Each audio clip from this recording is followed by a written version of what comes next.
Chapter 1, The Village by the Forest. Second fool opened his eyes and stared at the mud and thatch roof over his head. The quilt covering his body was a deep yellow color and had a musty smell. It was so old that its original color could no longer be distinguished. Next to him lay his second brother, Hanju, who appeared to be in a deep slumber. Snores intermittently floated over as he slept. 5 feet from the bed was an earthen wall that had suffered from numerous cracks due to the passage of time. From the other side of the wall came the nagging voice of his mother and the occasional deep breathing of his father, who was smoking his pipe. Second fool slowly closed his eyes, trying to force himself to sleep. He knew that if he didn't go to sleep now, he wouldn't be able to wake up early the next day. If he woke up late, he wouldn't be able to go up to the mountains with his good friends to gather firewood. Second fool's real name was Hanli. This elegant name was not given to him by his parents. When he was born, his parents had offered 2 pieces of cornbread to the village's elder Zhang in exchange for giving the baby Hanli a second name. 1. When Uncle Zhang was young, he had attended school with the wealthy children in the city. As he was the only one in the village who knew how to read a few words, more than half of the children in the village were named by him. Hanli was called Second Fool by those in the village. Despite his name, he wasn't stupid-looking or foolish. On the contrary, he was actually the smartest person in the village. But just like the other children, aside from when they were home, nobody called him by his official name, Hanli. Instead, they called him by his pet name, Second Fool. The reason why he was nicknamed Second Fool was due to the fact that there was already someone named Fool in the village. This type of nickname was nothing though. There were children in the village named Doggy and Dumb Egg. These names weren't nearly as pleasant sounding as Second Fool. Because of this, Hanli felt some consolation even though he wasn't very fond of his nickname. Physically, Hanli was very ordinary. He was tan and matched the generic descriptions of a child born in a farming village. Deep in his heart, however, he had matured faster than others of the same age. Ever since he was young, he had yearned that one day, he would be able to leave his small village and explore the fertile lands of the outside world that Uncle Zhang had always talked about. Hanli had never dared to speak of his dreams to anyone else in the village because they would be deeply shocked. After all, leaving this place was a notion that even adults didn't easily think about, let alone a small child. Children around his age only knew how to chase chickens and pet dogs. They had never entertained the strange notion of leaving the village. Hanli's family had a total of 7 members, including 2 older brothers, 1 older sister and 1 younger sister. He was the 4th eldest in his family and turned 10 this year. Together, they lived a hard yet honest lifestyle.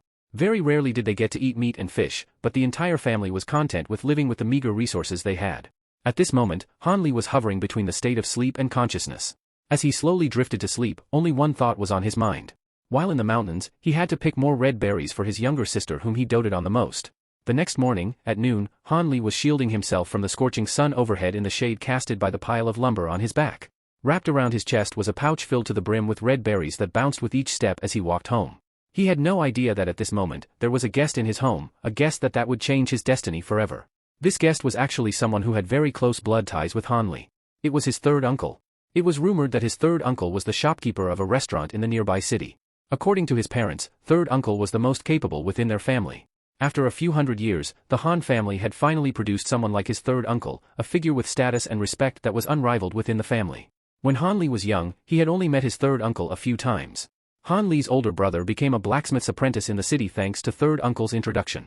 Every so often, this third uncle would even gift some food to his parents to bring home and eat. Because he had looked after Hanli's family with great consideration, Hanli had a very good impression of him. Even though his parents never said anything, he knew that in their hearts, they were very grateful. Hanli's eldest brother was the family's pride and joy. As an apprentice of a blacksmith, he was able to bring home 30 copper coins every month, minus living expenses. And when he finally graduated from his apprenticeship, he would earn even more money. Every time his parents talked about their eldest son, their spirits would soar with pride. Although Hanli was young, he was tremendously envious. The best work he could find was to be the apprentice of a craft master and rely on the crafts he made to earn money. So when Hanli saw the brand new satin robes and the round face that belonged to his third uncle, Hanli was overjoyed. Setting down the firewood in a corner outside of the house, he went to the front of the house to greet his third uncle. "Third uncle, Hanli greets you."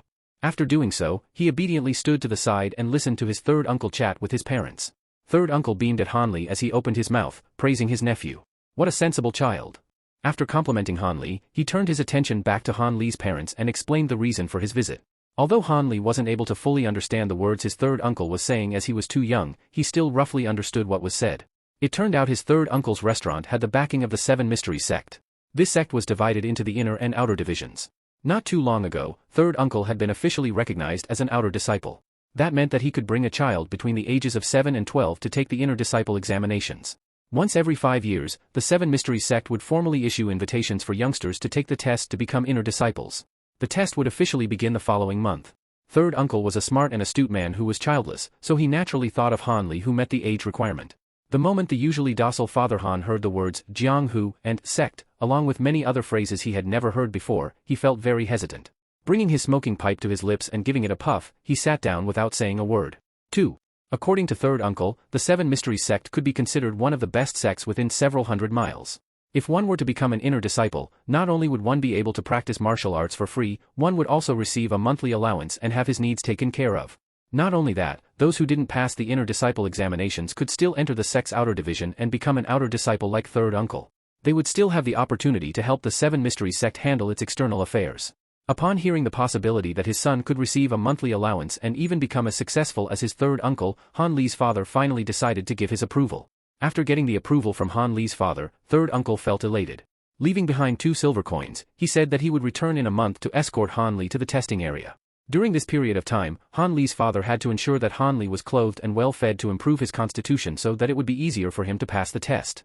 After giving these instructions, third uncle bid farewell to Han Li and his father, patted Han Li on his head and left for the city. While Han Li didn't fully comprehend his third uncle's words, he could understand that he would be able to earn money in the big city.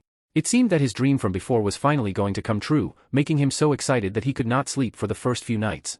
After 1 month had passed, third uncle returned to the village, wanting to escort Han Li to the testing site. Before he left, Han Li's father repeatedly instructed Han Li on the ways of proper behavior. One must be honest, have the capacity to endure, and avoid unnecessary conflicts with others. Meanwhile, Han Li's mother urged him to take care of his health and to eat and sleep well. On the carriage, Han Li had to bite down on his lips to prevent himself from crying, as he watched his parents gradually disappear from sight. Although he had always been more mature than other children of the same age, he was still just a 10-year-old child. This was the first time he had left home, so he naturally felt depressed. A homesickness developed in his heart, and he was determined to rush home after he struck rich, never to be separated from his parents again. Han Li would never have thought that from this moment on, money would lose any meaning to him. He was unexpectedly going to walk a path different from ordinary mortals. Instead, he was going to walk down his own path towards immortality.